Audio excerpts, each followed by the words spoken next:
ঈদসহ সরকারি ছুটিতে লালমনিরহাটের পাটগ্রাম উপজেলার বুড়িমারী স্থল বন্দরে টানা ১১ দিন আমদানি রপ্তানি সহ সব ধরনের ব্যবসায়িক কার্যক্রম বন্ধ থাকছে। Burimari customs clearing and forwarding agent association নিজেদের মধ্যে আলোচনা করে এই ছুটির সিদ্ধান্ত নিয়েছে। সিদ্ধান্ত অনুযায়ী সাপ্তাহিক ছুটি সহ ১৭ মার্চ থেকে শুরু হয়ে এই ছুটি চলবে ২৭ মার্চ পর্যন্ত। টানা ১১ দিন আমদানি রপ্তানি সহ সব ধরনের ব্যবসায়িক কার্যক্রম বন্ধ থাকার পর ২৮ মার্চ থেকে বন্দরের বাণিজ্যিক কার্যক্রম পুনরায় শুরু হবে। তবে দীর্ঘ এ ছুটির সময়ও ইমিগ্রেশন চেকপোস্ট দিয়ে বৈধ পাসপোর্ট ও ভিসাধারী যাত্রীদের পারাপার সম্পূর্ণ স্বাভাবিক থাকবে।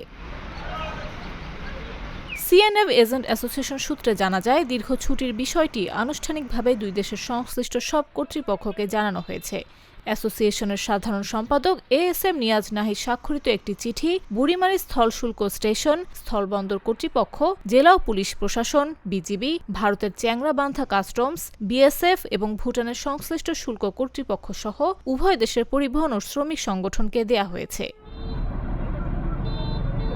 এ বিষয়ে বুড়িমারী সিএনএফ এজেন্ট অ্যাসোসিয়েশনের সভাপতি ফারুক হোসেন বলেন, পবিত্র শবে কদর, ঈদ উল ফিতর এবং স্বাধীনতা দিবস উপলক্ষে ব্যবসায়ীদের সঙ্গে আলোচনা সাপেক্ষে ১১ দিন বাণিজ্যিক কার্যক্রম বন্ধ রাখার সিদ্ধান্ত নেওয়া হয়েছে। তবে আগামী ২৮ মার্চ থেকে যথারীতি আমদানি রপ্তানি সহ বন্দরের সকল কার্যক্রম পুনরায় চালু হবে।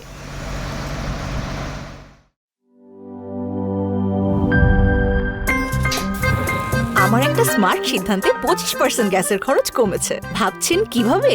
সাধারণ গ্যাস স্টোভ বদলে আমি এনেছি আরএফএল গ্যাস স্টোভ। এর সাইন্টিফিক নজল ও ব্রাস বার্নার ক্যাপ সমানভাবে তাপ ছড়িয়ে রান্না করে দ্রুত। তাই গ্যাসও বাঁচায় ২৫%, টাকাও বাঁচে ২৫%। আরএফএল গ্যাস স্টোভ নিরাপদ ও গ্যাস সাশ্রয়ী।